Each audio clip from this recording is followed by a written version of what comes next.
Amém, amados irmãos? Amém. Glória a Deus por essa oportunidade, mais uma oportunidade de nós estarmos fazendo menção da Palavra de Deus, do Santo Sacro Evangelho. É um privilégio, uma honra, e quero também agradecer e louvar ao Senhor pela ajuda dos meus irmãos aqui. Amém. Meu diácono Jorge, o obreiro Levi, o obreiro Rodolfo, o obreiro Edgar, a obreira Bia, que está aqui na organização técnica. Vieram aqui nos socorrer. Então, que Deus em Cristo Jesus abençoe a cada um de meus irmãos que estão aqui cooperando conosco nessa obra, nesse trabalho, tá bom, amados?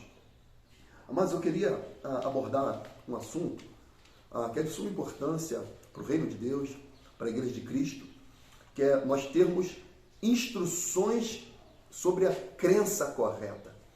Nós aqui da Igreja Magela, nós estamos estudando as epístolas paulinas, né? Nós terminamos a carta de Paulo a Tito, e o propósito era entrar na primeira epístola de Paulo a Timóteo, e é isso que eu vou estar fazendo junto com os irmãos aqui. Então você que tem a Bíblia, abra o Santo Livro em 1 de Timóteo, capítulo 1, a partir do verso 1, vamos ver na medida do possível aqui, fazer a abordagem de todo o capítulo 1, que tem aqui riquíssimos ensinamentos para a gente em tempos atuais. Né? Por isso que eu digo sempre que a palavra de Deus é sempre pertinente, é sempre oportuna. Então vamos abordar esse assunto, tá bom, amados? Diz assim: Paulo, apóstolo de Cristo Jesus, por ordem de Deus, nosso Salvador, e de Cristo Jesus, a nossa esperança. A Timóteo, meu verdadeiro filho na fé, graça, misericórdia e paz da parte de Deus, Pai, e de Cristo Jesus, nosso Senhor, conforme te solicitei quando partia para a Macedônia, permanece em Éfeso, para divertires a certas pessoas que não mais ensinem doutrinas falsas, e que parem de dar atenção a mitos e genealogias intermináveis que causam discórdia em lugar de propagarem a obra de Deus, que tem como fundamento a fé. O alvo dessa orientação é o amor que procede de um coração puro, de uma boa consciência e de uma fé sincera. Alguns, contudo, se desviaram desses princípios e se entregaram a dissoluções sem valor algum, intentando ser mestres da lei, quando não compreendem nem o que propalam, nem os assuntos sobre os quais fazem afirmações com tanta convicção.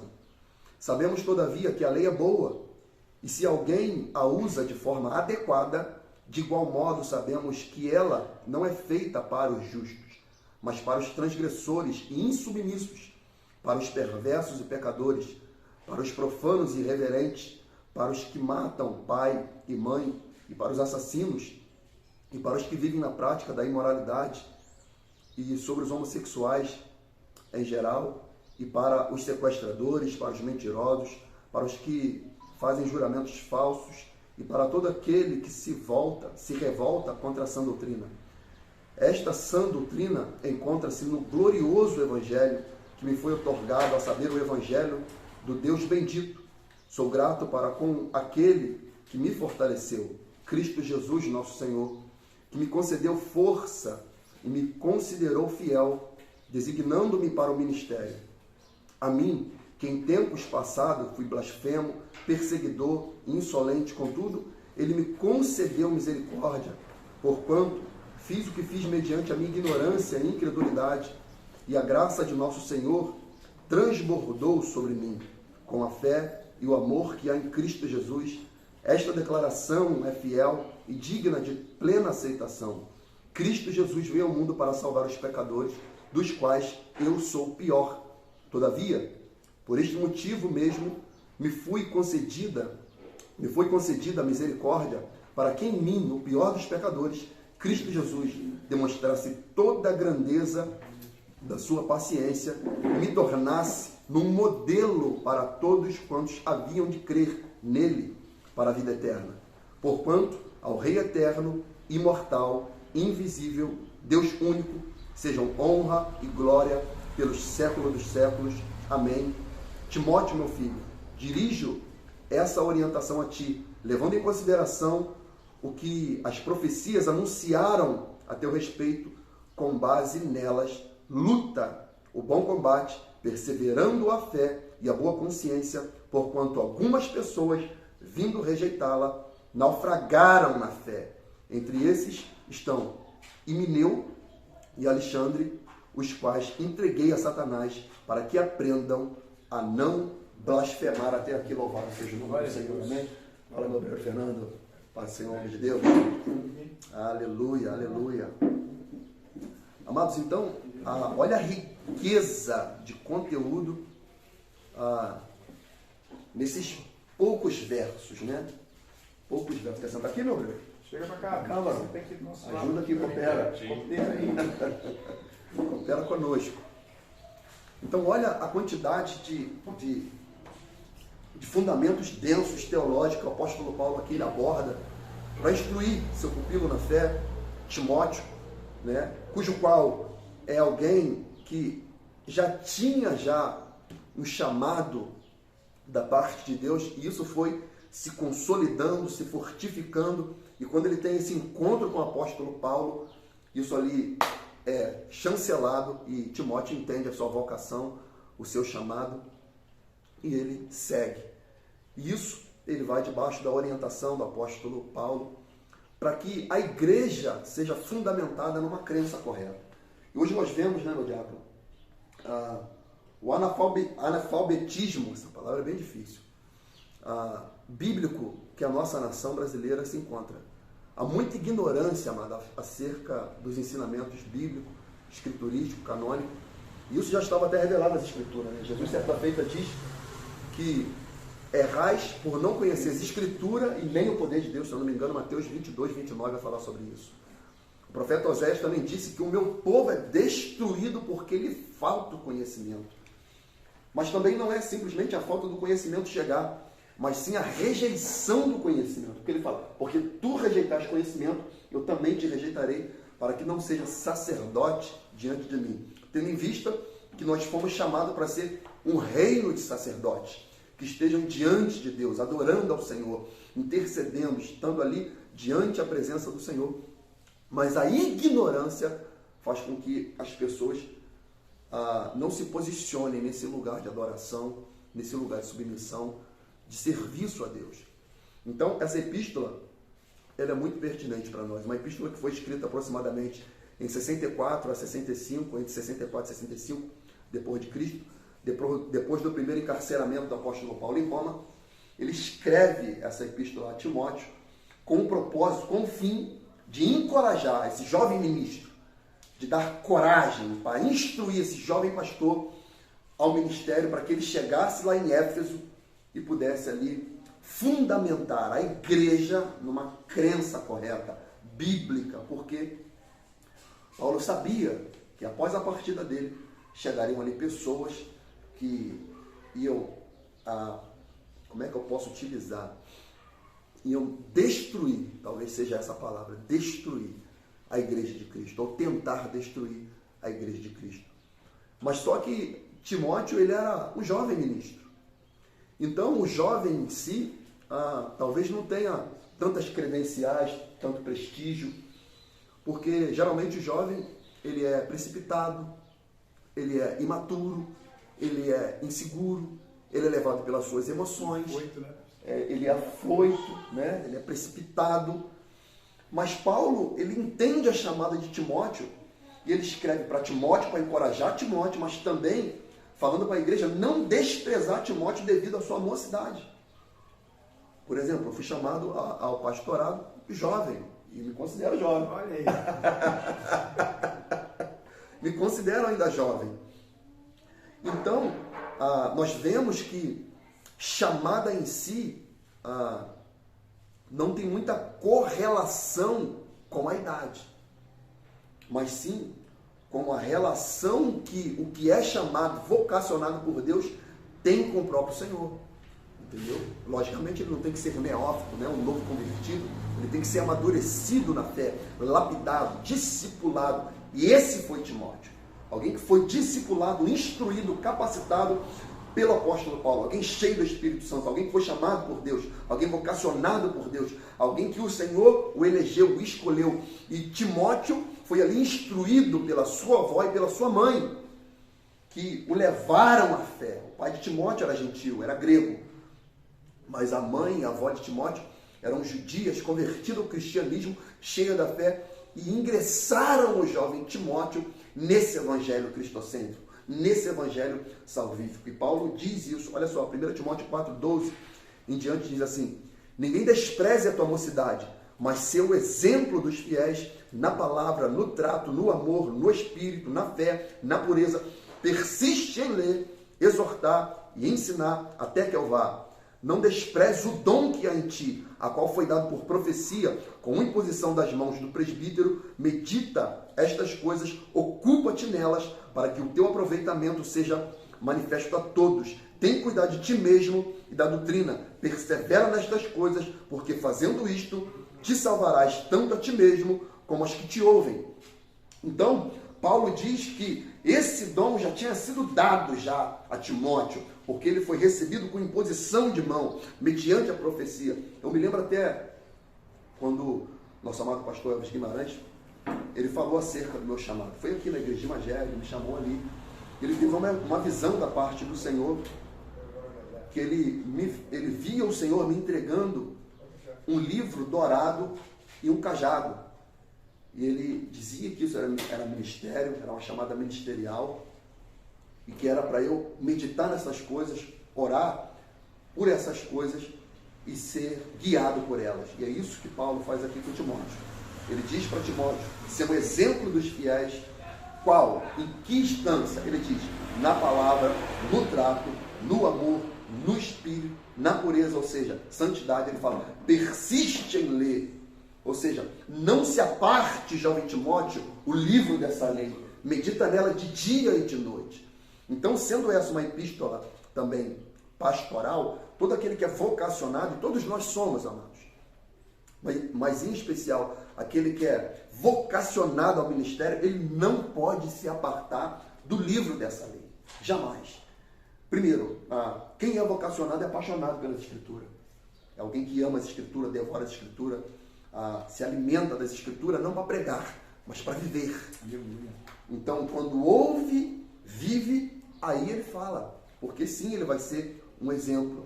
Aí ele vai ter capacidade de exortar, de ensinar, até que a liderança consistente, como Paulo falou, até que eu vá, até que eu chegue. Então, enquanto o apóstolo Paulo não chegava, Timóteo ia ser aquela referência de liderança pastoral, aquela referência de liderança da igreja dos Efesianos, que foi muito bem assessorada. Talvez a igreja mais assessorada, teologicamente, seja a igreja de Éfeso. Olha quem foram os ministros da igreja de Éfeso. Olha o calibre. Olha o calibre. O apóstolo Paulo, Pedro, João, só aí 3 apóstolos. 3 apóstolos. Priscila, Áquila e o jovem Timóteo. Então, era uma igreja muito bem, o corpo, o presbitério dela era muito consistente, teologicamente. Mas nós vemos lá em Apocalipse que essa igreja, ainda assim, ela deixou o primeiro amor. Então, o que eu aprendo com isso, meu diácono e meu obreiro Fernando? Que não adianta só ortodoxia sem paixão. Não adianta só conhecimento bíblico sem adoração. Não adianta ser robusto intelectualmente, biblicamente, se não tem paixão por Cristo, paixão por alma, paixão pelo Evangelho, ser inflamado pela graça, pelo poder de Deus, pelo Espírito Santo do Senhor. Então, aquela igreja ali deixou o primeiro amor, mas tinha ortodoxia, tinha teologia, tinha conhecimento escriturístico, canônico, bíblico, teológico, mas ainda assim arrefeceu no primeiro amor. Então, um jovem ministro, ele não pode deixar essas questões. É como você está falando, é como se fosse uma igreja já assim, alicerçada na palavra, por esses, os apóstolos, enfim, pelo Priscila, Áquila e o Timóteo. Por isso que Paulo entra aqui falando, instruindo a ele para que isso não viesse se perder dentro da igreja. Se perder na igreja. Que alguns iriam entrar, mas tentando distorcer, deturpar tudo aquilo que já foi ensinado àquele povo. Foi ensinado. Então, e Paulo, a gente vai ler esse texto aqui, a gente vai ler, é um texto muito precioso, a gente vai ler esse texto aqui, Atos capítulo 20. Paulo, ele encontra com Timóteo, imagina esse encontro, né? É maravilhoso, imagina, cara. Imagina a avó de Timóteo, a mãe de Timóteo. Agora, Olha a deturpação de valores hoje, amado. Hoje os pais, eles se movem para mover o filho e induzir ao filho, e não que não seja, amados irmãos, lícito, é lícito. Mas hoje não, o pai só se preocupa que meu filho seja um bom médico, que seja um advogado, que seja ali uma profissão de muita evidência social. Mas a avó de Timóteo e a mãe de Timóteo induziram Timóteo a um chamado, a uma vocação, ao ministério diante de Deus. E imagina a mente delas quando o apóstolo Paulo chega e chancela isso daí. Meu irmão, elas falaram, a oração foi ouvida. Tá vendo? O meu clamor chegou diante de Deus. Falando com você antes. A oração foi ouvida. Vou aceitar, né? Olha a bênção aí, mano. Bota aqui pros obreiros também, mano. Aqui, bota aqui o mistério, irmão. O café é meu, o biscoito é nosso. Obrigado, Levi. Aqui, Paulo encontra Timóteo aqui, Atos 16, 1 e 2 diz: Paulo chegou também a Derbe, Listra, e vivia ali um discípulo chamado Timóteo, filho de uma judia cristã, sendo seu pai grego, e os irmãos de Listra, de Icônio, davam bom testemunho dele. Ou seja, Timóteo era um cristão de referência ali, era um jovem de referência, mano. Hoje, infelizmente, a gente não vê jovens de referência, mas Timóteo já era uma referência aonde ele vivia. Ele dava bom testemunho. As pessoas não via Timóteo brigando, as pessoas não via Timóteo com a menina aqui ou a menina lá, as pessoas não via Timóteo desobedecendo a avó e a mãe, as pessoas não via Timóteo desobedecendo seu pai, que ainda assim não era nem cristão, mas Timóteo honrava o pai, honrava a mãe, a avó, a família, o evangelho, Deus, todo mundo, e a sociedade via o testemunho de Timóteo, amado. Porque quem, amados irmãos, enxerga a vocação ministerial de alguém é a igreja. É a igreja que reconhece, a sociedade que reconhece. E depois aquilo ali só é confirmado. Então os irmãos de Listra e de Icônio davam bom testemunho dele. Então Paulo se interessou em que ele o acompanhasse em sua missão. Para tanto, o circuncidou por causa dos judeus que viviam naquela região, pois era do conhecimento de todos que o seu pai era grego. Então Paulo, ele leva Timóteo para suas viagens missionárias, e a mãe permitiu. Confiaram na vocação, confiaram no chamado. Então Paulo vai junto com Timóteo lá e consolida o evangelho em Éfeso, consolida o evangelho naquela cidade pagã, mística, que a gente tem que entender um pouco do pano de fundo. Tem até um vídeo no nosso canal lá, falando um pouco sobre a igreja de Éfeso. Vá lá no nosso canal que você vai ter uma boa instrução acerca do pano de fundo da igreja de Éfeso. Mas era uma igreja, uma cidade totalmente pagã, voltada à idolatria, em especial à deusa Diana. Então era uma cidade, um costume matriarcal, né? Então ali as mulheres tinham muita evidência na cultura de Éfeso. Então Paulo, ele sabia que após a partida dele, além de toda essa cultura, esse paganismo, ia tentar a igreja de Éfeso, que ele ali instruía Timóteo, instruía até os presbíteros daquela época ali, que ele falou: eu vou embora, mas quando eu for, saibam, vão vir pessoas, vão vir lobos, e eles não vão poupar o rebanho. Eles não vão poupar. E mais, vai se levantar dentre vocês mesmos pessoas assim. Olha isso. Olha isso. Vamos ler esse texto. Atos 20, 17, fala sobre isso. Atos 20, 17. Diz assim: de Mileto mandou a Éfeso chamar os anciãos da igreja, ou seja, o presbitério. E logo que chegaram junto dele, disse-lhes: vós bem sabeis que desde o primeiro dia em que entrei na Ásia, como em todo esse tempo me portei no meio de vós, servindo ao Senhor com toda a humildade, com muitas lágrimas e tentações, que pelas ciladas dos judeus me sobrevieram. Por isso até que ele circunda Timóteo, porque os judeus queriam pegar de todas as maneiras, como queriam pegar Cristo, também queriam pegar o apóstolo Paulo. Como nada que seja útil, que útil seja, deixei de vos anunciar e ensinar publicamente pelas casas, testificando tanto a judeus como aos gregos, a conversão a Deus e a fé em nosso Senhor Jesus Cristo. Isso aqui é de suma importância. Por quê? Porque os judeus que ali estavam, Eles ainda estavam enraizados pelo judaísmo e não abraçavam o cristianismo. Eles estavam abraçados com os ritos e não envolvidos pela graça. 22. E agora, eis que ligado eu pelo Espírito, vou para Jerusalém, não sabendo o que lá me há de acontecer, senão o que o Espírito Santo de cidade em cidade me revela, dizendo que me esperam prisões e tribulações.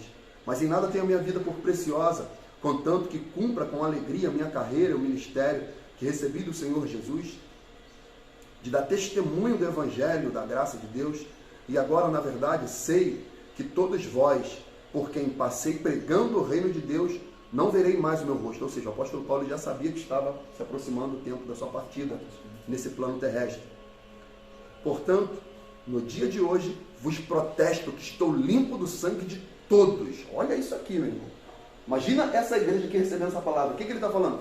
Vocês não são mais inocentes. Vocês não são mais ignorantes. Vocês têm o pleno conhecimento da graça, do Evangelho, do sacrifício de Cristo, feito na cruz. Ali, a porta da graça se abriu e agora vocês têm o conhecimento. E eu protesto contra vocês. Ele diz, porque nunca deixei de vos anunciar todo o conselho de Deus. Olhai, pois, por vós e por todo o rebanho sobre que o Espírito Santo vos constituiu bispo, para apacentardes a igreja de Deus, que ele resgatou com o seu próprio sangue. O que ele está dizendo para os presbíteros? A igreja não é de vocês, a igreja não pertence a vocês, vocês não têm ali o domínio absoluto pela igreja, ainda que o CNPJ possa estar no teu nome, mas a igreja foi comprada pelo sangue de Cristo Jesus, a igreja foi comprada pelo sangue do Cordeiro, é pelo nome de Jesus, não é pelo nome de liderança nenhuma, mano. É pelo sangue de Cristo. Foi comprada pelo sangue dele, mano. Pertence a ele. Então o que a liderança é? Mordomo.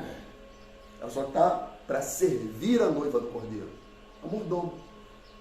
Isso eu vejo, pastor, não cortando aqui. Essa coisa da igreja não ser da pessoa, a gente vê que tem igreja que o pastorado, no caso, tipo assim, o senhor é pastor da igreja sua, vamos botar, de você, o pastor, passa para eles.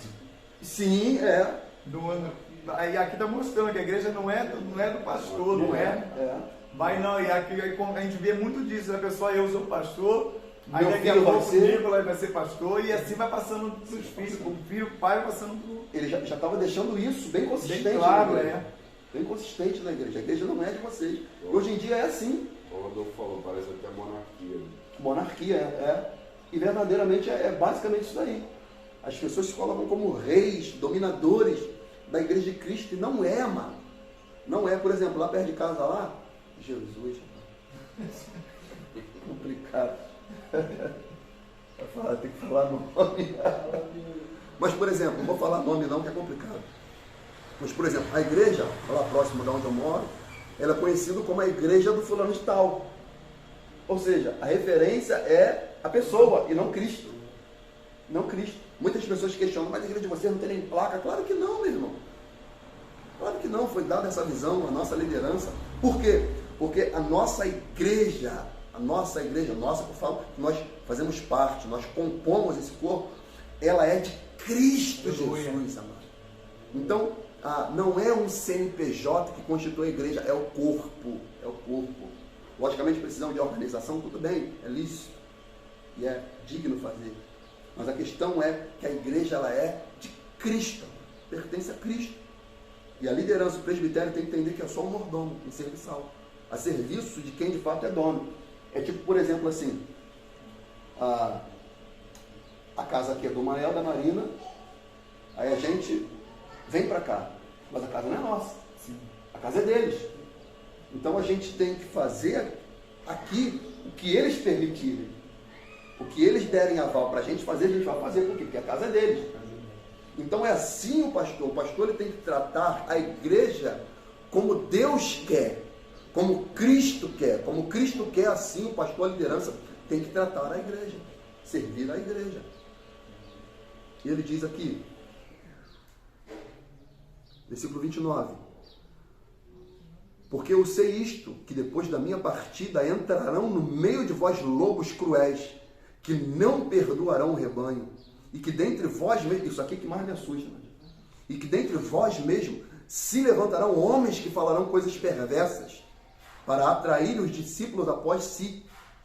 Porquanto vigiai, lembrando-vos de que durante 3 anos não cessei noite e dia de admoestar com lágrimas a cada um de vós. Agora, pois, irmãos, encomendo-vos a Deus a palavra da sua graça, a Ele que é poderoso para vos edificar e dar herança entre todos os santificados. De ninguém cobicei a prata e nem o ouro, nem a veste. Vós mesmos sabeis que para o que me era necessário, a mim e aos que estão comigo, estas mãos me serviram. Tenho-vos mostrado em tudo que, trabalhando assim, é necessário auxiliar os enfermos e recordar as palavras do Senhor Jesus, que disse: mais bem-aventurada a coisa é dar do que receber. E havendo dito isto, pôs-se de joelho e orou com todos eles, e levantou-se um grande pranto entre todos, e lançando-se ao pescoço de Paulo, o beijavam, entristecendo-se muito, principalmente pela palavra que dissera, que não mais veriam mais o seu rosto, acompanharam até ao navio. Então, note aqui uma coisa que tem acontecido muito atual, que ele diz que vão se levantar, amados irmãos, homens que vão querer trazer para si, cadê aqui a referência? Vão querer trazer para si 30. Aqui, isso aí, 30. Que dentre vós mesmos se levantarão homens que falarão coisas perversas, para quê? Para atrair os discípulos após si. É o que a gente chama hoje de seguidores. Sim. É o que a gente chama hoje de seguidores. A pessoa se levanta, dentro da igreja, com muita sabedoria, eloquência, erudição, conhecimento, persuasão, e ela quer arrebanhar para si seguidores. E a gente não tem que chamar seguidores para nós. A gente tem que levar as pessoas a Cristo, ao Evangelho. Igual eu estava falando aqui já no início, aqui com o Edgar. Ele, rapaz, está difícil de organizar, botar não sei o quê, a imagem está ruim e tal. Eu falei, irmão, é o que eu sempre falo, o que importa não é o mensageiro, é a mensagem. O que importa é o reino de Deus avançar, o que importa é a palavra de Cristo ser propagada e as pessoas seguirem a Jesus. O grande problema atual hoje é que as pessoas estão seguindo homens, estão seguindo pessoas. Quando a gente segue pessoas, a gente vai cair. Quando a gente deixa de olhar para Jesus, a gente vai cair, a gente vai tropeçar. A gente vai arrefecer, por quê? Porque homens são falíveis, amados. Homens caem, homens mentem, homens machucam, ferem. Então, a igreja de Cristo Jesus tem que aprender a crença correta de seguir a Cristo, amado, não homens. Tem que seguir a Cristo, o Evangelho de Cristo. E, sobretudo, ser um modelo, um exemplo. O que a Bíblia diz em Hebreus? Para a gente olhar para Jesus, autor e consumador da nossa fé. O que ele está falando? Jesus é aquele que inicia e consuma, é aquele que começa e o que termina. Agora, se a minha fé estiver pautada no homem, vai ter fim. Vai ter fim. Ontem eu conversando com o Juninho lá no terraço, o Juninho está aqui junto com a gente aqui agora, ele vai falar se estiver mentindo. Ele falando de um rapaz de uma certa igreja que ele foi instruído, ele foi ensinado de que todos os problemas dele, no caso da pessoa, que ele se levasse para o pastor. Seja qual for o problema. Deu um tropeção, vai lá no pastor e fala com o pastor. Aí ele já tinha essa intimidade com o pastor, de estar falando essas coisas todas. Tem igreja que muda muito o pastor, negócio da assembleia, daqui a pouco muda outro.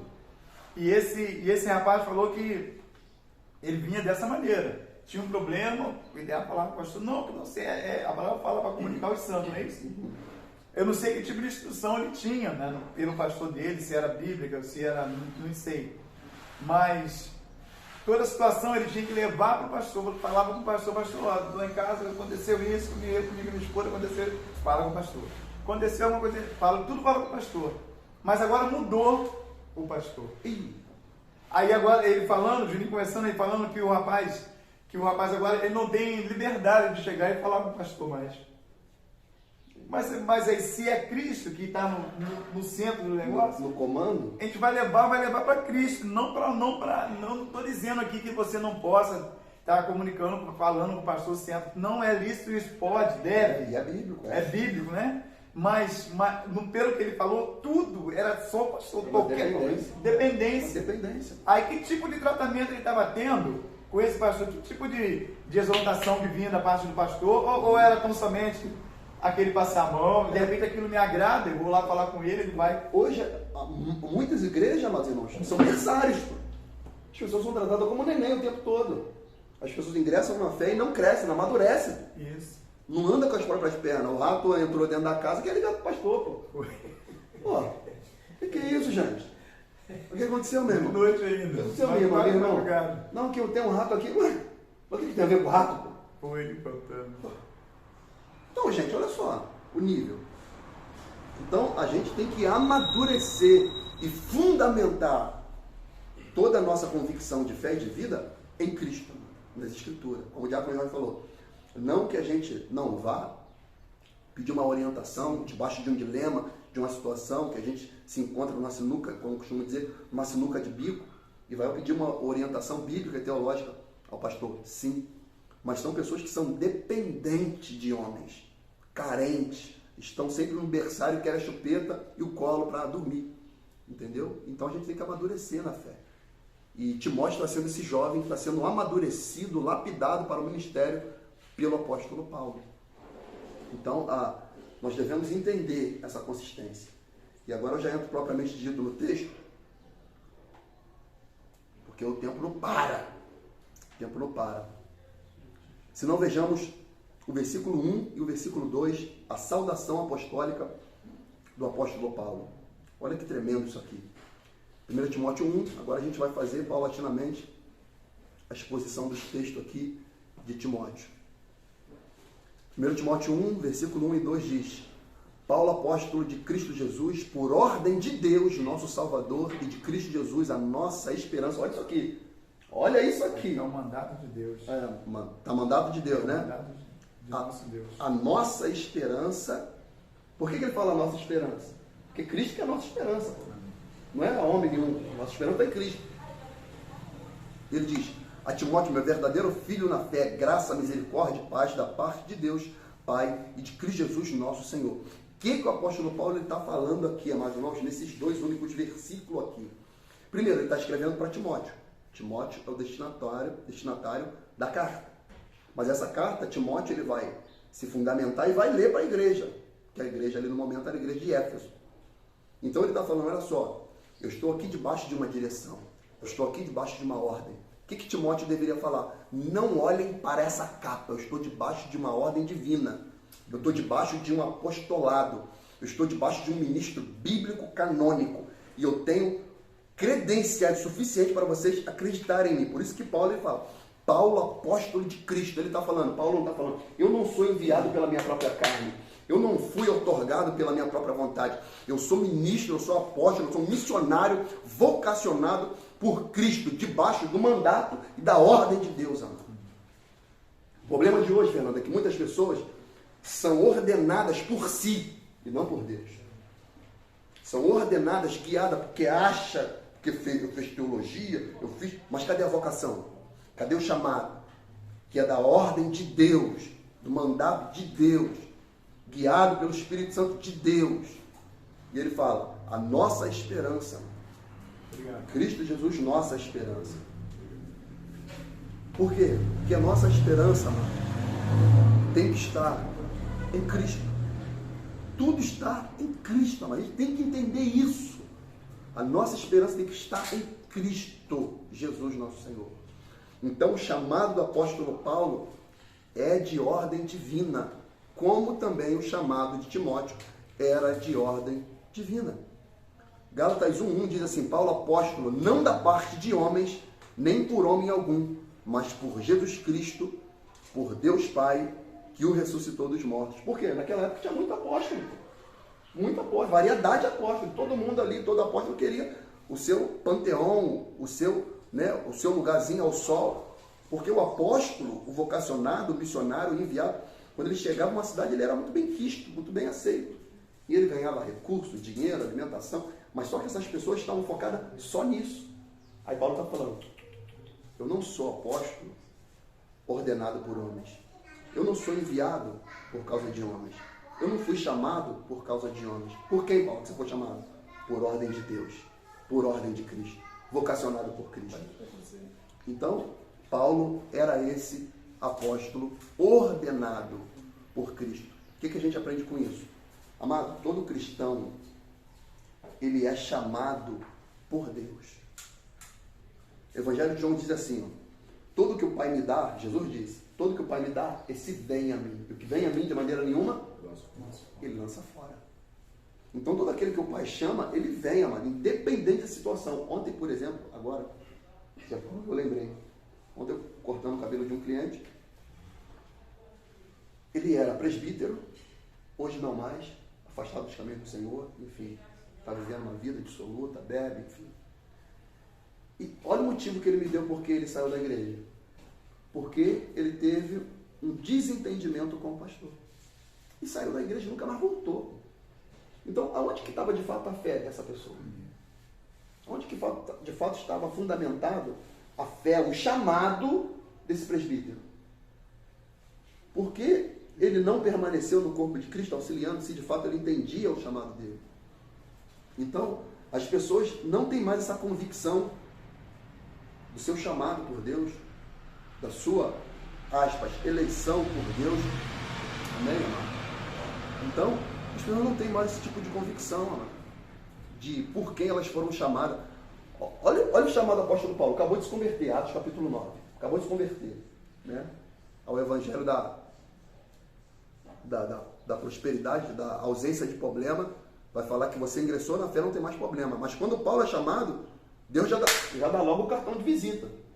Aqui, ó, Atos 9, 15, 16.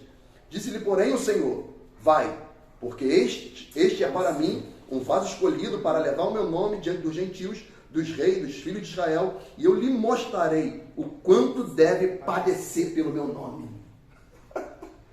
Tipo assim, Ananias, chega lá e fala para ele qual vai ser a condição. Tu vai pregar para rei, tu vai pregar para governador, tu vai pregar para gentil, tu vai levar os filhos de Israel, mas fala para ele que tu vai padecer pelo meu nome, amigo. Porque pegando o que você falou do apóstolo lá, que ele se faz apóstolo, né, naquela época, falando, e ela pagiada quando chegava num lugar, no outro, a gente vê muito isso de igrejas quando uma pessoa é levantada assim, sem ser um chamado, sem o propósito do Senhor, aonde não tem a mensagem, ela não tem exortação, ela está sempre assim, fazendo aquela coisa agradávelzinha, legal, que todo mundo gosta. Paulo, como ele chegou lá e falou, não fui levantado por homem nenhum não, mas a mandado do Senhor. Por isso ele tinha autoridade de pregar daquela maneira. Porque quando é chamado dessa maneira, a pessoa não quer saber. Não mede palavras. Fala, não, eu falo mesmo que a palavra do Senhor fala isso, e vai falando. Agora, quando não, a pessoa com medo de perder essa posição, ela vai, não, tudo certinho, tudo legal, aquela massagem, a palavra vai só massageando, esse coach, né, que tem agora essa palavra aí, nova agora aí, vai só massageando, a pessoa já senta ali e ali fica. Não tem exortação, não tem aquela coisa confrontando mesmo o pecado. Busca pela santidade. Sexta-feira a gente estava no aniversário lá na casa da irmã Elaine. Tipo, é igual o pastor, eu sempre falo, né? Tipo, aniversário, você vai, tipo assim, vai ter um aniversário, você vai vir uma palavra, quem vai para ver, vai vir aquela palavra gostosinha, né? Para poder estar ouvindo aniversário, aquela coisa toda. Mas, ó, toma isso, toma aí. O apóstolo pegou tudo. Mas porque, falando assim, quando a gente vai aprendendo, a gente vai aprendendo dessa maneira. Que a palavra não tem que ser negociada. Negociada. Essa é a palavra, negociada. Fala a palavra. Vai doer, doa quem doer. Eu tenho que aprender mais isso. Entendeu? Pegar e aprender mais isso. Porque às vezes a gente fica meio sem jeito, aquela coisa toda, mas não. A verdade tem que ser dita. Tem que ser dita. Clara, nua e crua. Isso. Na palavra. Não querer falar o que eu acho, o que eu penso, não. Na carne não, na palavra. Entendeu? Debaixo da direção do Espírito Santo. O interessante é que nessa saudação aqui do apóstolo Paulo, ele diz, né? A Timóteo, meu verdadeiro filho na fé. Esse filho na fé aqui, ele não quer dizer que foi ele que ganhou Timóteo para Jesus.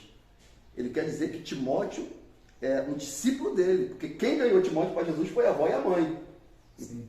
Que ele fala, meu filho na fé, que ele está discipulando Timóteo. Aí ele fala, graça, misericórdia e paz. 3 elementos importantíssimos numa saudação. graça, misericórdia e paz. Em algumas saudações ele fala graça e paz. Sim. Interessante. O grego, ele se cumprimentava falando graça. O judeu já fala Shalom Adonai, paz seja convosco. E o gentil, quando ele ingressa na fé, ele entende que é pela misericórdia do Senhor. Então, essa tríade da saudação apostólica, dada pelo Pai, pelo Filho e pelo Espírito Santo, é graça, misericórdia e paz da parte de Deus, por meio do nosso Senhor Jesus Cristo. Então, ele consolida essa saudação debaixo daquilo que o judeu falava, daquilo que o gentil falava, daquilo que agora juntaram ambos e se formaram um só corpo. E debaixo dessa junção de um só corpo, a graça, a misericórdia e a paz da parte de Deus reina no corpo de Cristo, amado. Isso aqui é maravilhoso, amado. É maravilhoso. Então, Timóteo é esse amado filho na fé do apóstolo Paulo. Vamos aqui avançar pelo versículo 3, e aqui o negócio já começa a ficar mais estreito. Agora ele falou, Timóteo, agora o negócio é de verdade, hein? Agora tu vai enfrentar as feras. Agora você vai enfrentar as feras. Versículo 3. Conforme te solicitei, nessa versão está como, varão? Como te roguei. Como te roguei. A sua está mesmo, Fernando? Eu solicitei. Solicitei. Como te solicitei, quando partia para a Macedônia, permanece em Éfeso. Ou seja, ele deixou Timóteo lá. Agora imagina Timóteo novinho na igreja. Fala assim, rapaz, agora eu tenho que falar mesmo? Isso aqui? Esse monte de lobo, esse monte de pessoa altiva, soberba, arrogante, prepotente, vinda do mundo, cheia de pecado, de mazela. E quer incutir isso dentro da igreja? Eu vou ter que falar? Vai. Permanece em Éfeso para advertires a certas pessoas. Olha isso aí. Não é todo mundo, é alguns. Mas tu manda para todos. Advertir a certas pessoas que não mais ensinem doutrinas falsas, que parem de dar atenção a mitos e genealogias intermináveis que causam discórdia em lugar de propagarem a obra de Deus, que tem como fundamento a fé. O alvo dessa orientação é o amor que procede de um coração puro, de uma boa consciência e de que uma fé sincera. Alguns, contudo, se desviaram desses princípios e se entregaram a discussões sem valor algum, intentando ser mestres da lei, quando não compreendem nem o que propalam, nem os assuntos sobre os quais fazem afirmações com tanta convicção. Aqui é aquela questão, né? De tipo assim, o pastor prega, o diácono prega, o obreiro prega, o irmão prega, e a pessoa sabe que ela está nessa circunstância. Ela, ao invés de receber a palavra com mansidão e humildade, ela recebe com afronta. Ela recebe como se fosse indireta. Porque é aquilo, amado. Se a carapuça não serviu, por que eu me machuquei? Por que me ofendi? Entendendo? Então ele fala, olha só, você vai ficar aí, você vai divertir algumas pessoas. Porque tem pessoas aí ensinando doutrinas que são falsas. Ensinamentos que não condiz com o Santo Sacro Evangelho. Que não condiz com essa Escritura. Que não condiz com o que Jesus ensinou. Você vai ficar aí e vai divertir essas pessoas.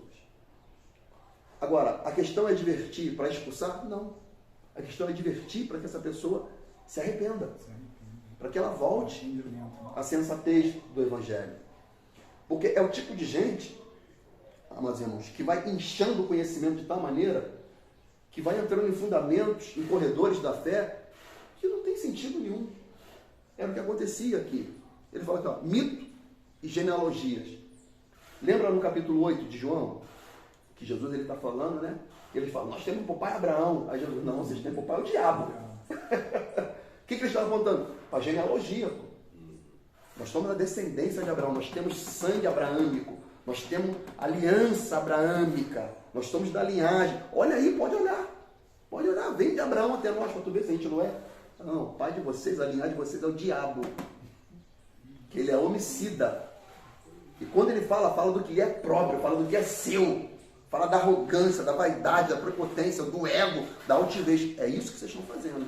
Então o pai de vocês não é Deus, não é a origem abraâmica. O pai de vocês é o diabo, que se ensoberbece, que se vaidece, porque acha que já tem uma linhagem, já está salvo. Não. O que reina, o que deve reinar no coração sincero é a humildade, amado. E vai discussão por mito, genealogia, intermináveis que não leva a lugar nenhum. Lugar nenhum. A terra é plana ou é redonda? Mas como eu falo sempre, Adão tinha umbigo, mas por causa de quê? Não, porque o homem nasce da mulher. E quando o homem nasce da mulher, ele está ligado ao umbigo, né? O cordão umbilical. Aí rompe, ele tem um umbigo. Como Adão não veio de ninguém, será que ele tinha umbigo ou não? Olha, amado, isso vai me levar ao quê? Isso vai me conformar à imagem de Cristo? A que nível? A nível nenhum, amado. Então são pessoas que ficam discutindo coisas que não têm fundamento algum, ensinamento algum, não conforma a imagem de Cristo. Por isso que ele fala aqui, ó, que mais causam discórdia em lugar de propagarem a obra de Deus. O que é a obra de Deus? A gente acha que é a obra de Deus também, mas não é só isso. A obra de Deus não é fazer, a obra de Deus é ser. A obra de Deus é crer. É crer em Cristo. Lembra, Evangelho de João 6, se eu não me engano, 6,27, ele está falando que o pessoal trabalha pelo pão que perece. Lembra? Vocês trabalham pelo pão que perece. Mas vocês não fazem aquilo pelo pão que dura pela eternidade. O que ele está falando? Vocês trabalham hoje, compra hoje. Vai acabar amanhã. Você vai ter que trabalhar de novo para ter de novo. Mas quando a gente recebe aquilo que já é da parte de Deus, não precisa mais, porque é eterno. Aí ele fala, então tudo bem, diga-nos a obra de Deus para que executemos. Ou seja, fala o que eu tenho que fazer para que eu não precise fazer mais. Aí ele vai falar o que é a obra de Deus. Ele fala, é pregar? É evangelizar? É o quê? É crer. Como é que está escrito aí? A obra de Deus. E disseram-lhe, pois, que faremos para executarmos as obras de Deus? Jesus respondeu e disse-lhes, a obra de Deus é esta, que creiais naquele que ele enviou. Que creiais naquele que ele enviou. Então a obra de Deus é essa, é crer em Cristo. É uma fé fundamentada em Cristo. Irmãos, olha só, parece que Cristo hoje não é mais o suficiente. Não é mais o suficiente. Eu preciso de arca da aliança, eu preciso de vassoura ungida, eu preciso de sal, eu preciso passar na coluna de fogo, preciso passar no vale do sal, preciso passar em tudo. Mas Cristo, não é o suficiente, pô. Não é o suficiente. Eu lembro de, falou agora, eu lembrei de quando eu vim da denominação católica, né? Mas envolvido com aquela coisa, trabalhando, aquelas coisas todas, participando ali da igreja ali, mas peguei, o padre falou que para mim não tinha salvação mais, eu peguei e saí, entendeu? Falou que não tinha mais Falou que não tinha salvação mais, como eu fui me confessar na época, né? Falou que você não tinha mais salvação. Não, para mim não tinha salvação, não tinha como absolver na sim. época. Uhum. Eu até falei isso já. Mas aí eu saí chorando aquela coisa toda, meu pai conversou comigo depois, meu pai era da Assembleia, ele falou, esse pai falou verdade para você. Mas enfim, passando o tempo, eu novo, ainda na outra denominação, não pertencia a essa igreja aqui ainda, encontrei uma irmã que até então trabalhava junto com a gente, trabalhava junto nos encontros, aquela coisa toda. Aí, João, está sumido, não tem um pouco, eu não te vejo. Eu fiquei sabendo que agora você está na igreja evangélica. Eu falei, eu batizei lá, estou lá, aprendendo a palavra lá, aquela coisa toda. Ela falou, mas você vai para lá? Como assim? Tipo assim? Você vai para lá. Lá, você lá, na nossa você tinha o pai, você tinha a mãe, você tinha o filho, você tinha o Espírito Santo. Falou dessa maneira. Lá não, lá você só tem Jesus. Falou assim, mano? Falou para mim. Só tem Jesus. E eu novo, na fé, neófito, como diz a palavra, eu falei, não, mas eu vou continuar lá, eu estou gostando de lá, não. Mas pensa direitinho, ó, lá a gente tem fulano, Betano, o pai, o filho, o Espírito Santo, tem a mãe ainda. Você está abandonando a mãe, está abandonando. Eu falei, não estou abandonando não, mas eu estou bem lá. Aí peguei e saí. Aí entra no que você está falando, das pessoas vão sendo enganadas, criando esses mitos todos, que é essa religiosidade que tem dentro de certa denominação, e não cresce na fé. Aí falou, lá só tem Jesus, ainda falou assim mesmo para mim, só tem Jesus. Olha isso. Então Jesus nos basta, amado. Depois abre Colossenses para mim, varão. Colossenses capítulo 2, eu quero ler Colossenses aqui, Colossenses capítulo 1, versículo 27 a 29. Olha o que Paulo escreveu. as quais Deus quis fazer conhecer quais são as riquezas da glória deste mistério entre os gentios, que é Cristo em vós, a esperança da glória, que anunciamos admoestando a todo homem e ensinando a todo homem em toda a sabedoria, para que apresentemos todo homem perfeito em Jesus. Olha, é Cristo o tempo todo, amado. E para isto também trabalho, combatendo segundo a sua eficácia, que opera em mim poderosamente. Então ele está falando, a esperança, a riqueza da glória é Cristo em vós, é a esperança da glória. Por isso que ele falou lá em cima, lá, Cristo, nossa esperança. A esperança não está na denominação, a esperança está em Jesus Cristo. A salvação não está na denominação, a salvação está em Jesus Cristo. A salvação não está na liderança pastoral, a salvação está em Jesus Cristo. Se fosse por isso, a igreja de Éfeso não teria deixado o amor, não teria abandonado o Cristo, não teria abandonado o Santo Sacro Evangelho, porque ela estava envolvida, imbuída pela sua liderança. Quando a sua liderança foi se dissipando, ela também se dissipou. Ela perdeu. E hoje lá na Turquia é só ruína. Não existe mais a igreja de Efesianos. Então, é Cristo em nós. Mas o que estava acontecendo? Essas lideranças judaizantes que estavam lá, estavam tentando ainda colocar elementos do judaísmo dentro do cristianismo. E isso não mudou, amado. Isso ainda acontece nos dias de hoje. E a palavra nos adverte severamente no tocante a isso. Leia por gentileza. 2:4. 2 a partir do 4, é. E digo isso para que ninguém vos engane com palavras persuasivas. Porque ainda que esteja ausente quanto ao corpo, contudo, em espírito estou convosco, regozijando-me e vendo a vossa ordem e firmeza da vossa fé em Cristo. Como, pois, recebestes o Senhor Jesus Cristo... Só um momento, a fé aonde, quem? A fé em Cristo. Ah, tá. Vai. Como, pois, recebestes o Senhor Jesus Cristo, assim também andai nele. Andar em quem? Andai nele, em Jesus. Amém. Arraigados e edificados nele. E quem? No Senhor. Tá, vai. E confirmados na fé, assim como fostes ensinados, crescendo em ação de graças, tendo cuidado para que ninguém vos faça presa sua, por meio de filosofias e vãs sutilezas, segundo a tradição dos homens, segundo os rudimentos do mundo, e não segundo Cristo. Porque nele habita corporalmente toda a plenitude da divindade. E quem? No Senhor, em Cristo. Ah, tá. E estás perfeito nele, que é a cabeça de todo principado e potestade, no qual também estáis circuncidados, com a circuncisão não feita por mão no despojo do corpo da carne, a circuncisão de Cristo, sepultados com ele no batismo, nele também ressuscitaste pela fé no poder de Deus, que ressuscitou dos mortos.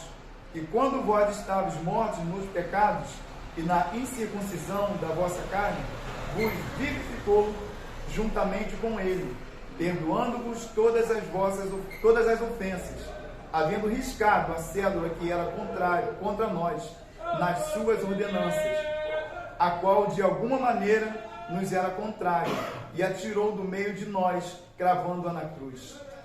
Segue mais? Pode seguir. Despojando os principados e potestades, os expôs publicamente, e deles triunfou em si mesmo. Portanto, ninguém vos julgue pelo comer ou pelo beber, ou por causa dos dias de festa, ou da lua nova, ou dos sábados. Isso não acontece hoje? Você não gosta do sábado, não? É. Ah, então você está ferindo a lei. Você está ferindo o mandamento. Entendeu? Festa do tabernáculo. Não tem não? Então você está quebrando. Mas não faz festa da colheita, não faz festa de Pentecostes, tem que fazer todas as festas. Fazer todas elas. Entendeu? Segue. Dos sábados, que são sombra das coisas futuras, mas o corpo é de Cristo. É de quem? É de Cristo. Ah, tá. Ninguém vos domine a seu bel prazer com pretexto de humildade e culto dos anjos, metendo-se em coisas que não viu, estando debalde inchados na sua carnal compreensão, e não ligado à cabeça, da qual todo o corpo, provido e organizado pelas juntas e ligaduras, vai crescendo em aumento de Deus. Se, pois, estás mortos com Cristo, quanto aos rudimentos do mundo, Por que vos carregam ainda de ordenanças como se vivessem no mundo?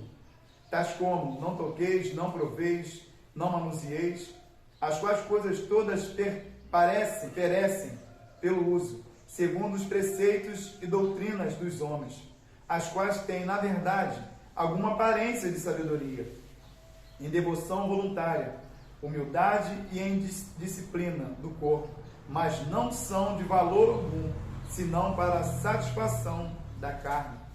Amém. Por exemplo, uma igreja aí muito que prega, essa aqui já prega a graça liberal, né? A igreja do apóstolo Miguel Ângelo. Já ouviu falar? Já vi na televisão. Esse texto aqui ele pega muito por referência, ele prega muito em Colossenses, Gálatas, ele pega por referência que, por exemplo, você também não deve nem jejuar. Porque isso daí é rudimento do homem, é doutrina do homem, para satisfação da carne. Ele pega esse texto aqui, né? Ele fala aqui, ó, de aparência de sabedoria, em devoção voluntária, em humildade, em disciplina do corpo, mas não é de valor nenhum, senão para a satisfação da carne. Então ele pega isso aqui. Ou seja, porque os judeus eles se gabavam de que eu jejuo 2 vezes por semana. Se você não jejua, você está na carne. Entendeu? Aí ele guarda o sábado, ele jejua 2 vezes por semana, ele dá o dízimo do vento, do cominho, de tudo, ele dá o dízimo de tudo. Então ele fala, eu sou aceito por aquilo que eu faço, por aquilo que está na lei, eu cumpro, eu faço, eu pratico. Mas Paulo fala, isso daí não é de valor nenhum. Isso é tradição do homem. Mas eu guardo a lua nova, os sábados, isso não é de valor nenhum. Porque isso era só sombra. Isso era só uma telreferência. E qual é o princípio? Cristo. Aleluia. Cristo. E tem um texto que fala que eles estão de balde Inchados. inchados na sua carnal compreensão. Inchados. Então eles não têm a revelação do Espírito, então o que a carne deles entende é o que eles expõem para as pessoas. Responde a pessoa. Tem um texto que fala que eles pregam como quem agrada o mundo. Então eles estão inchados na sua carnal compreensão. Até uma oração de uma pessoa assim que não está instruída na crença correta, ela é farisaica, ela é caída. Lembra da oração do publicano e do pecador? Ele está orando não a Deus, mas está orando dele para ele mesmo. Eu não sou como esse homem, ele está orando nem a Deus, ele está orando, olhando, mas para o camarada lá, pô. Vangloriando, Se vangloriando naquilo que ele faz. naquilo que ele faz. Aí Jesus fala, quem desses saiu justificado? Está entendendo? Então assim, as pessoas estão caindo, amado, porque não coloca toda a sua confiança em Cristo. Os Gálatas também aconteceu isso. Gálatas 1,6, Paulo falou assim, maravilho-me de que tão depressa passeis daquele que vos chamou a graça de Cristo para outro evangelho, o qual não é outro, mas alguns que vos inquietam e querem transtornar o evangelho de Cristo. Mas ainda que nós mesmos, o anjo do céu, vos anuncie outro evangelho além do que já tenho anunciado, seja anátema. Assim como vos dissemos agora de novo também, vos digo, se alguém vos anunciar outro evangelho além do que recebeste, seja anátema. Porque persuado eu agora a homens, ou a Deus, procuro agradar a homens, se estivesse ainda agradando aos homens, não seria servo de Cristo. Mas faço-vos saber, irmãos, que o evangelho que por mim foi anunciado não é segundo os homens, porque não recebi nem aprendi de homem algum, mas pela revelação de Jesus Cristo. Mais uma vez ele fala que o chamado dele é por Cristo. Por Cristo. Aí ele fala, eu estou procurando agradar vocês? Afagar o ego de vocês? Se eu fosse fazer isso, eu não seria servo de Cristo. Mas agora, esses pastorzinhos da mídia, que afagam as pessoas, igual você falou, é uma mensagem aveludada, gostosa, climática, que fala que você não pecou, você só cometeu um erro, um equívoco. Erro, é pecado, amado, o nome. O nome é pecado, não é erro nem equívoco, o nome é pecado. Mas eles querem alisar, maquiar, afagar, não ferir, não magoar, tá entendendo? É igual o pastor do Wesley Safadão, tá entendendo? Tá lá, meu irmão, tá lá, induzindo criança, a própria filha dele, expondo a filha dele com uma coreografia totalmente profanada, mas é cristão. É cristão, e o pastor dele não repreende ele? Vai repreender? Deve ter uma oferta boa entrando, do tal do Safadão, entendendo? Aí Paulo fala, eu agrado a homem? Se eu fosse agradar a homem, eu seria servo de Cristo. Aqui, pastor, só o irmão que botou aqui, ó, o canal da Palavra Viva. Por favor, chame esse irmãozinho que está gritando no fundo para tocar trombeta para Cristo. É que eles não sabem que tem uma rua aqui do lado e o pessoal está falando. É da rua, não é daqui não. Porque aqui a gente, graças a Deus, a gente procura ter ordem, né, nas coisas que a gente faz. Mas sim é uma pessoa que está na rua, está trabalhando ali e está falando em alta voz. Tá bom? Só para avisar os irmãos aí. No início eu até falei, ó, não preste atenção no barulho. Vai ter, a gente está na beira de uma rua praticamente, dentro do quintal, mas na beira de uma rua, então enfim, acontece esses intempéries aí. Tá bom? Então, quais são os reais objetivos da lei? Que os judeus tanto se gabavam, os que se diziam cristãos judaizantes se gabavam de estar cumprindo. Qual era a principal função da lei? Paulo vai ensinar isso a Timóteo, versículo 8. Sabemos, todavia, que a lei é boa, e se alguém usa de forma adequada, de igual modo, sabemos que a lei não é para os justos, mas para os transgressores, insubmissos, para os perversos e pecadores, para os profanos e irreverentes, para os que matam pai e mãe, para os assassinos, para os que vivem na prática da imoralidade sexual e homossexuais em geral, para os sequestradores, para os mentirosos, para os que fazem juramentos falsos, para todo aquele que se revolta contra a sã doutrina. Esta sã doutrina encontra-se no glorioso evangelho que me foi outorgado, a saber, o evangelho do Deus bendito. Então, ele diz que a lei é boa. A lei é boa. Mas qual o real sentido da lei? A lei tem um sentido. A lei era para salvar? A lei salvava? A lei não salvava. A lei não veio para salvar. A lei veio como guia, como aio. A lei ela só serviu para mostrar para nós que nós somos pecadores. Tanto que ele diz aqui, ó, de igual modo, sabemos que a lei não é feita para os justos, mas para os transgressores. Mas agora, quem era justo, amado? Quem é justo? Quem é justo? A Bíblia diz que todos pecamos.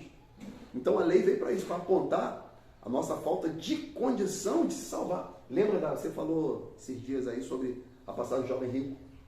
Sim. Que quando ele saiu triste, os discípulos falaram, Senhor, então quem vai se salvar? Quem vai se salvar? Aí Jesus fala, para os homens é impossível. Mas para Deus, tudo é possível. Por que para os homens é impossível? Porque a gente não tem condição de cumprir a lei, mano. A gente não tem. Não tem um ser humano na face da terra que tem condição de cumprir a lei sem falhar. Porque ainda que ele faça tudo, a soberba vai entrar como entrava nos judeus. Eles faziam na prática, mas erravam no interior, que entra a vaidade, a soberba, a arrogância, a altivez de falar assim, não, eu cumpri, eu pratiquei. Mas qual era a intenção do coração? Porque o Evangelho mostra a intenção, não é só a prática. Jesus falava assim, ó, na lei dizia, por exemplo, não adulterarás. Como é que era ratificado isso daí? Era quando alguém era pego em pleno ato de adultério. Mas alguém que adultera às claras, para todo mundo ver? Não, ele é arquiteto, ele planeja, ele bota um carro filmado, ele vai de noite, ele sai na calada, no sábado, não tinha que pegar. Mas Jesus fala, mas aquele que só olhar com intenção impura no seu coração, já pecou. Já adulterou. Então a lei só aponta para a nossa incapacidade, amados, de que a gente não tem condição de ser salvo. Então onde que vai estar a nossa esperança? Em Cristo. Em Cristo. É nele, irmão. É nele. Se não, vejamos aqui, ó, Romanos, meu obreiro Fernando, depois me ajuda aí, abra aí por gentileza, em Gálatas 2,16. Gálatas 2,16? Deixa eu ler aqui Romanos, capítulo 7, versículo 8, ó. Mas o pecado, tomando ocasião pelo mandamento aqui lei, despertou em mim toda a concupiscência. Ou seja, quando o mandamento chegou, eu tive consciência de tudo. Porquanto, sem a lei, estava morto o pecado. E eu, em algum tempo, vivia sem lei. Mas vindo o mandamento, ou seja, vindo a palavra, vindo a lei, reviveu o pecado e eu morri. O mandamento que para mim era para a vida, achei eu que era para a morte. Porque o pecado, tomando ocasião pelo mandamento, me enganou e por ele me matou. Assim, a lei é santa, o mandamento é santo, justo e bom. Logo, tornou-se-me o bom em morte? De modo nenhum. Mas o pecado, para que se mostrasse pecado, operou em mim a morte pelo bem, a fim de que pelo mandamento o pecado se fizesse excessivamente maligno. Olha isso aqui. Porque bem sabemos que a lei é espiritual, mas eu sou carnal, vendido sob o pecado. Então, quando a palavra chegou, meu diabo, e a gente teve ali uma compreensão, falou assim, caraca, eu estou perdido. Caraca, eu só faço lambança, eu só faço mal, eu só peco, eu só transgrido, eu não sei fazer outra coisa além de pecar. E agora? E agora? Então essa palavra não me traz esperança nenhuma. Traz esperança. Qual? O glorioso Evangelho. Gálatas 2. Gálatas 2,16 diz assim: estamos plenamente conscientes, entretanto, que o ser humano não pode ser justificado pela prática da lei, mas somente por meio da fé em Jesus Cristo. Sendo assim, nós também viemos a crer em Cristo Jesus, a fim de sermos justificados pela fé em Cristo. Pela fé em Cristo. E de forma alguma pela prática da lei, porquanto é certo que, por praticar a lei, ninguém será capaz de ser justificado. Continua? Não, amém. Então, note que o fato de praticar a lei, nenhum homem vai ter condição de ser salvo. Mano. Nenhum. E os Gálatas, como a igreja de Éfeso, estavam se desviando do Santo Sacro Evangelho, porque o Evangelho não era suficiente mais. A graça já não era mais suficiente. Cristo já não era mais suficiente. O sacrifício de Cristo já não era mais suficiente. Eu tinha que fazer coisas para ser aceito, recebido. Mas a Bíblia diz, Jesus falou, eu sou o caminho, eu sou a verdade, eu sou a vida. Ninguém vem ao Pai, senão por mim. Não é pelo rito da lei, não é pelos ritos mosaicos, mas pela fé em Cristo Jesus. Deixa eu ler aqui um outro texto aqui, Gálatas capítulo 3, versículo 1, 2 e 3, depois eu vou pular do 10 em diante. Ó insensatos Gálatas, quem vos fascinou para não receberdes a verdade? A vós perante os olhos de quem Jesus foi já representado como crucificado? Só quisera saber isto de vós, recebeste o Espírito pelas obras da lei ou pela pregação da fé? Hein? Olha isso aqui é fortíssimo. Sois vós tão insensatos que, tendo começado pelo Espírito, acabeis agora na carne ou pela carne? Ou seja, eles começaram pela graça, agora estão indo pela carne, amado, pelo fazer, arrastando pesos e ordenanças e fardos. Ele fala, vocês estão perdidos. Versículo 10 de Gálatas 3. Todos aqueles, pois, que são das obras da lei estão debaixo da maldição, porque está escrito, maldito todo aquele que não permanecer em todas as coisas que estão escritas no livro da lei, para fazê-las. E é evidente que pela lei ninguém será justificado diante de Deus, porque o justo viverá da fé. Ora, a lei não é da fé, mas o homem que fizer estas coisas por elas viverá. Cristo nos resgatou da maldição da lei, fazendo-se maldição por nós, porque está escrito, maldito todo aquele que for pendurado no madeiro. Quem era para estar lá? Nós, amados. Ele cumpriu a lei cabalmente, ele não transgrediu, ele não falhou, ele não errou, nem dentro nem fora do seu coração. Ele foi fiel em tudo ao Senhor. Por isso que nós podemos confiar plenamente em Cristo. 14. Para que a bênção de Abraão chegasse aos gentios por Jesus Cristo, para que pela fé nós recebamos a promessa do Espírito. Porque se a herança provém da lei, já não provém da promessa, mas de Deus. Mas Deus, pela promessa, a deu gratuitamente a Abraão. Logo, para que é a lei? Foi ordenada por causa das transgressões, até que viesse a posteridade a quem a promessa tinha sido feita. E foi posta pelos anjos na mão de um medianeiro. Ora, o medianeiro não é de um só, mas Deus é um. Logo, a lei é contra as promessas de Deus? De nenhuma sorte. Porque se dada fosse uma lei que pudesse verificar, a justiça, na verdade, teria sido pela lei. Mas a Escritura encerrou tudo, olha isso aqui, debaixo do pecado, para que a promessa pela fé em Jesus Cristo fosse dada aos crentes, ou seja, mediante a fé. Mas antes que a fé viesse, estávamos guardados debaixo da lei e encerrados para aquela fé que havia de se manifestar. Que fé é essa que havia de se manifestar? Cristo, o Senhor, havia de se revelar. De maneira que a lei nos serviu de aio, ou seja, de guia, de pedagogo, de nos ensinar, de pegar uma criança pela mão e guiar e levar até ao fato concreto, que é Cristo. para nos conduzir a Cristo, para que, pela fé, fôssemos justificados. Mas depois que a fé veio, já não estamos mais debaixo do ai, ou seja, já não estamos mais debaixo da lei, dos rudimentos, dos ritos, das ordenanças. Porque todos sois filhos de Deus pela fé em Cristo Jesus. Aleluia. Então, isso mostra a eficácia da graça, amado, a eficácia do Evangelho, a potência que o Evangelho causou. Por quê, irmão? A lei encerrou todo mundo debaixo do pecado, sem exceção. Judeu, grego, bárbaro, cita, escravo, livre, mulher, homem, tudo. Encerrou todo mundo debaixo do pecado. Para que através da graça a gente possa ter acesso à presença. Mas as pessoas estão inserindo elementos espúrios para agregar a fé, amado.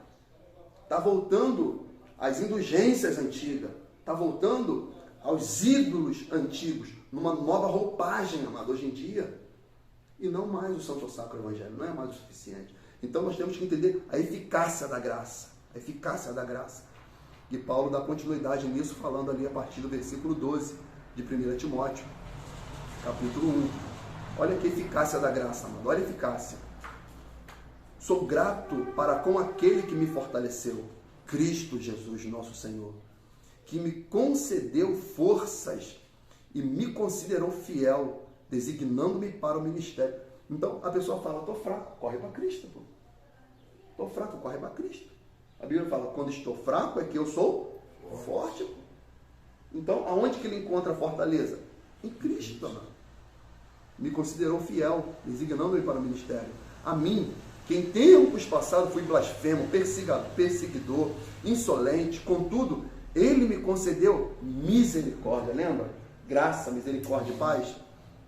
Misericórdia, porquanto fiz o que fiz mediante minha ignorância e incredulidade, ou seja, eu não sabia, eu não tinha fé, mas quando a lei chegou, entrou a fé. Por isso que a Bíblia diz que a fé vem pelo ouvir. Então, quando vem o conhecimento, a fé entra, amado, porque a fé vem pelo ouvir.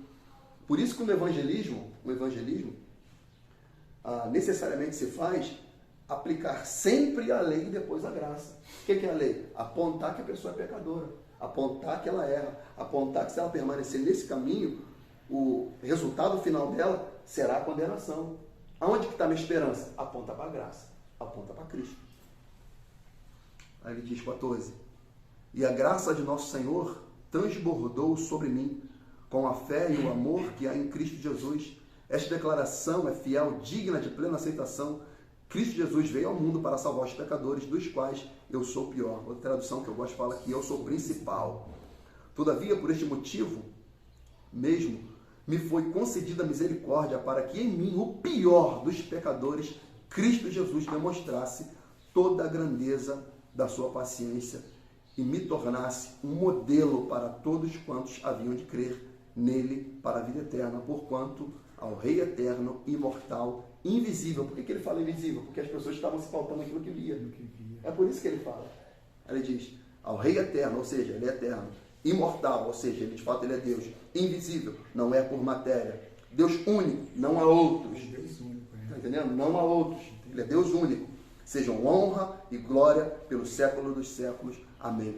Então, quando Paulo lê, quando Timóteo lê isso aqui lá, ele fala, pô, se Paulo era pior, então que será de mim? Mas teve perdão para ele. Se teve perdão para ele, também perdão para mim. Então a graça mostra essa eficácia, amado, que transforma o pior dos homens e coloca esse homem como modelo para aqueles que hão de crer. Porque o Evangelho é isso, o Evangelho é transformação. É mostrar para outra pessoa que está no pecado e falar, se Ricardo conseguiu, eu também consigo.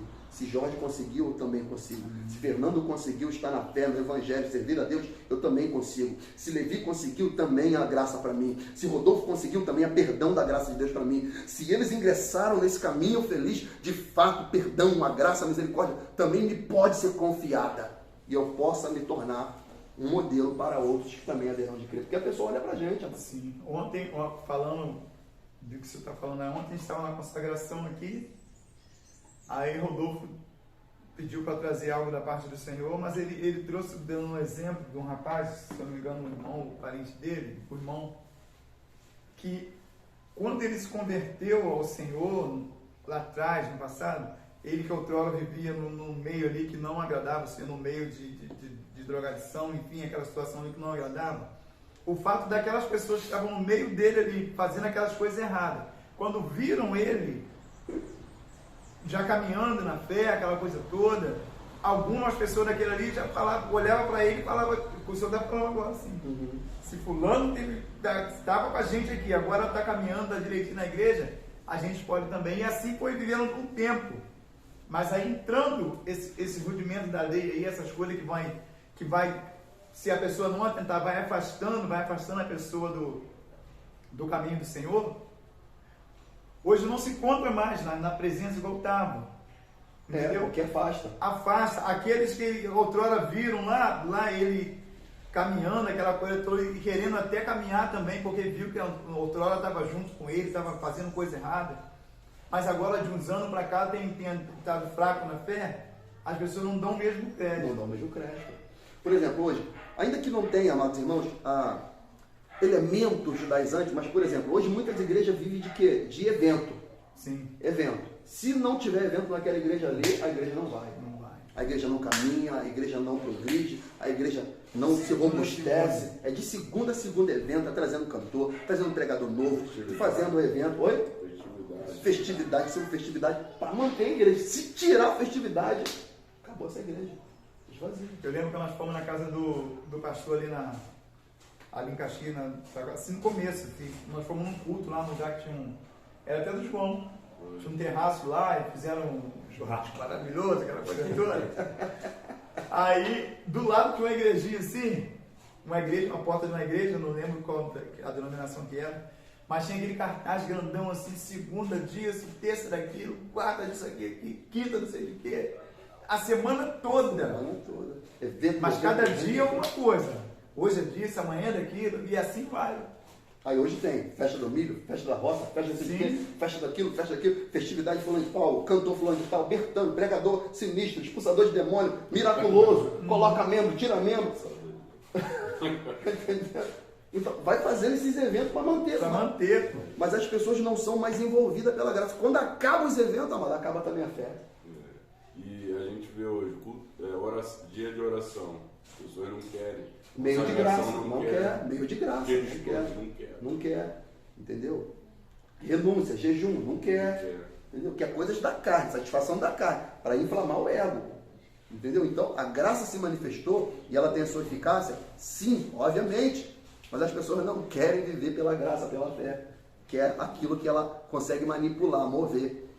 Olha só, Tito 2,11 diz assim: porque a graça de Deus se é manifestada trazendo salvação a todos os homens, ensinando-nos que, renunciando à impiedade, às paixões e às concupiscências mundanas, vivamos neste presente século sóbria, justa e piamente, aguardando a bem-aventurada esperança e o aparecimento da glória do grande Deus, nosso Senhor Jesus Cristo, a qual se deu a si mesmo por nós, para nos remir de toda iniquidade e purificar para si um povo especial, zeloso de boas obras. Ou seja, a graça manifestou, mas a pessoa aprende pelas Escrituras a renunciar às paixões mundanas, às concupiscências da carne, nesse presente século, e fazendo o quê? Aguardando o retorno de Cristo. Aguardando o retorno de Cristo. Aqui, ó. Tito 3 ainda. Tito 3 em diante. Porque também nós éramos, no outro tempo, insensatos, desobedientes, extraviados, servindo a várias concupiscências e deleites, vivendo em malícia e inveja, odiosos, odiando-nos uns aos outros. Mas quando apareceu a benignidade e o amor de Deus, nosso Salvador, para com os homens, não pelas obras de justiça que houvéssemos feito, mas segundo a sua misericórdia, nos salvou pela lavagem da regeneração e da renovação do Espírito Santo, que abundantemente Ele derramou sobre nós por Jesus Cristo, ou seja, o meio é Cristo, medianeiro é Cristo, mediador é Cristo, nosso Salvador, para que, sendo justificado pela sua graça, sejamos feitos herdeiros, segundo a esperança da vida eterna. Fiel é a palavra, e isto quero que deveras afirmes, para que os que creem em Deus procurem aplicar-se às boas obras. E o que é boa obra? Lembra? Crer. Crer, sim. Permanecer crendo, aguardando até Ele voltar. e praticando e vivendo. Estas coisas são boas e proveitosas aos homens, mas não entre em questões loucas, genealogias e contendas nos debates acerca da lei, porque são coisas inúteis e vãs. Não leva a lugar nenhum. Não leva a lugar nenhum. Então nós devemos entender, amados irmãos, já estou entrando na conclusão. Crer e fundamentar a nossa fé nos fundamentos corretos e permanecer nele, sendo um exemplo, um modelo e vivendo uma fé que combate um dia após o outro, não vivendo na disposição da carne, do braço, mas pela fé. Os que são de Cristo viverão pela fé, pela graça. 18 a 20 de Timóteo 1.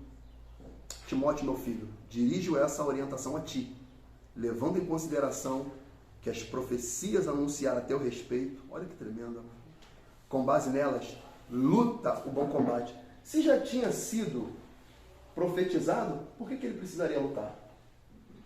Está entendendo? Aí que as pessoas falam, não, se eu sou salvo pela graça, por que eu preciso me santificar? Não fazer mais nada. Meu amigo, tem que combater. Tem um caminho a percorrer. Tem um caminho a percorrer. O bastão da graça foi passado a você. Você deve correr.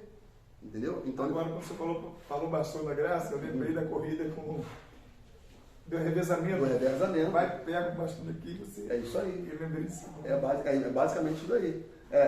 O texto que Paulo ilustra isso é Hebreus, ele fala isso.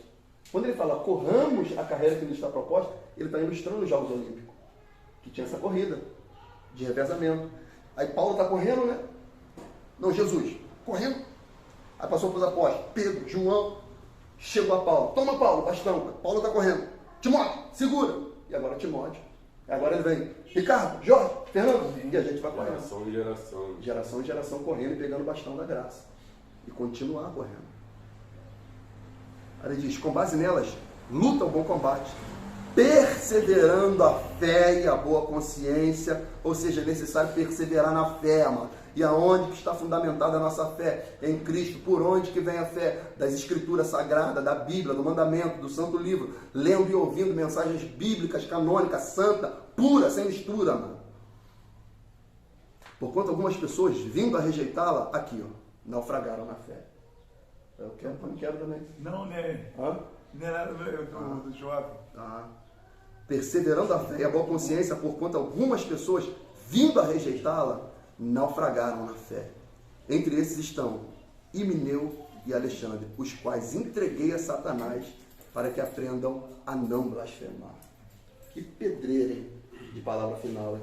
Agora, ele está falando isso aqui, Fernando, para Timóteo. O que ele está falando para Timóteo? Olha só, Himeneu e Alexandre naufragaram, hein? Eles rejeitaram o que eu estou te ensinando, hein? Se você rejeitar, você naufraga também na fé. Ele está falando, combate, seja guerreiro, persevera, teve profecia a teu respeito, mas é necessário você combater um bom combate, completar a sua carreira e guardar a tua fé. Seja firme, seja constante, seja amado, um guerreiro da fé, Timóteo, e permanece nela até o final. Porque esses caras aqui, blasfemaram e rejeitaram. Paulo falou, eu entrego a Satanás, para que não aprendam a blasfemar. Tem duas passagens interessantes que Paulo fala isso, lembra? Em 1 de Coríntios, se eu não me engano, que ele entrega um jovem, estava se relacionando com a esposa do seu pai, e nesse texto aqui, que Paulo entrega também. Capítulo 5. Mas eu entendo que no capítulo 5 ali de 1 Coríntios, ele entrega a Satanás para Satanás afligir a carne para que o espírito seja salvo. Lembra que ele fala isso? Para que o espírito seja salvo. Mas aqui, quando ele fala para que não aprendam a blasfemar, eu entendo que eles cometeram uma blasfêmia contra o Espírito Santo. E eles foram entregues a Satanás. Para que não aprendam a blasfemar. Entreguei a Satanás. Não é que Paulo entregou, é que eles mesmos, pelo fato de rejeitar a palavra, foram entregues a Satanás. Então, tem pessoas que às vezes não aceitam uma palavra, uma orientação, um fundamento bíblico, teológico. E quando, amado, a gente rejeita, naufraga na fé. A perseverança dos santos se faz necessária. A Bíblia diz, aquele que perseverar até o fim, esse será salvo. Será salvo. Então é necessário a gente combater e ser firme e constante nas nossas convicções de fé, Por isso que o tema é instruções corretas acerca da crença. E eu fecho com esse texto aqui, 1 Tessalonicenses 4, versículo 1. Finalmente, irmãos, vos rogamos e exortamos no Senhor Jesus, que assim como recebeste de nós, que de maneira convém andar e agradar a Deus, assim andai, para que continueis a progredir, ou seja, o processo de evolução, de crescimento da fé, de não é mais aquele berçário, entendeu? Que a criança está ali, pastor, toda hora, meu irmão, toda hora, meu irmão. Aí ele fala que continueis a progredir cada vez mais, porque vós bem sabeis que mandamento vos tenho dado pelo Senhor Jesus. Porque esta é a vontade de Deus, a vossa santificação, que vos abstenhai da prostituição, e cada um de vós saiba possuir o seu vaso em santificação e honra, não na paixão da concupiscência, como os gentios que não conhecem a Deus. Ninguém oprima ou engane o seu irmão em negócio algum, porque o Senhor é vingador de todas estas coisas, como também antes vos dissemos e testificamos, porque não nos chamou Deus para a imundícia, mas para a santificação. Portanto, quem despreza isto, não despreza ao homem, mas sim a Deus. Olha a rejeição. Olha a rejeição, aonde leva. Blasfemou, rejeitou a Deus, condenação. Que nos deu também o seu Espírito. Olha isso aqui. O que é a blasfêmia contra o Espírito Santo? É rejeitar o Espírito Santo. Por isso que ele fala. Você não está rejeitando o homem quando alguém te ensina o Evangelho. Você está rejeitando o Senhor. Esse homem é só um meio, é só um boneco. Mas a voz é de Deus, a palavra é de Deus. E quando se rejeita isso, não está rejeitando o pastor, o diabo, o obreiro, o pregador, o ministro. Não. Está rejeitando o próprio Senhor, que deu o Espírito Santo. Quanto, porém, ao amor fraternal, não necessitais mais que vos escreva, visto que vós mesmos estáis instruídos por Deus, que vos ameis uns aos outros. Note, a instrução é de Deus, a palavra é de Deus, a igreja é de Deus, o povo é de Deus. A santificação vem por meio de Deus, quando a gente aceita e recebe e obedece. Por isso que a gente deve abraçar as instruções corretas, bíblicas, para que a gente possa sempre avançar, crescer na graça e no conhecimento. Amém, irmão? Amém. Glória a Deus. Glória a Deus. Louvado seja o nome do Senhor. O que a gente vai fazer agora? E essa... Poxa, está chegando aí. E essa multiforma do Senhor, de se destruir a cada um de nós, de cada dia ele se manifestar a cada um de nós, tudo isso é pela graça verdadeiramente. Porque a gente sabe que por nós mesmos, a gente não tem condição nenhuma de se salvar, a não ser por Cristo Jesus. Por isso que Deus tem todo esse cuidado, o Senhor tem todo esse cuidado de estar instruindo, de estar mostrando para cada um de nós, está assim, apontando para cada um de nós, mostrando verdadeiramente o pecado, exortando isso aí, alinhando, falando, não vai por aí, para com isso. Porque se a gente perder essa graça, é difícil, fica complicado. Se a gente não estiver na presença do Senhor, cada dia buscando a presença do Senhor, torna-se uma coisa impossível para nós, para poder permanecer, poder estar nessa graça que o Senhor tem cada dia manifestado a cada um de nós. Por isso a importância da leitura, a importância de estar orando, buscando a face do Senhor, porque senão essas coisas elas vão se esvaindo de nós. É igual o devocional que a gente está fazendo, cara. Já estamos terminando. Sim, está acabando já o Apocalipse. Pô, pela graça, esse ano eu já li o Novo Testamento, acho que é a terceira vez junto com isso daí. Entendeu? A gente está no meio do ano. Então, terceira vez já lendo o Novo Testamento, pela graça. E é insaciável, mano. Acaba a gente já voltar do começo do novo. Já está dado.